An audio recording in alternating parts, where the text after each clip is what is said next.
Parking recording will now start.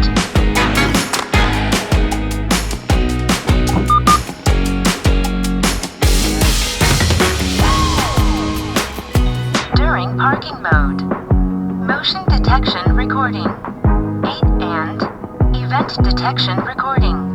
2 occurred. Continuous recording will now start.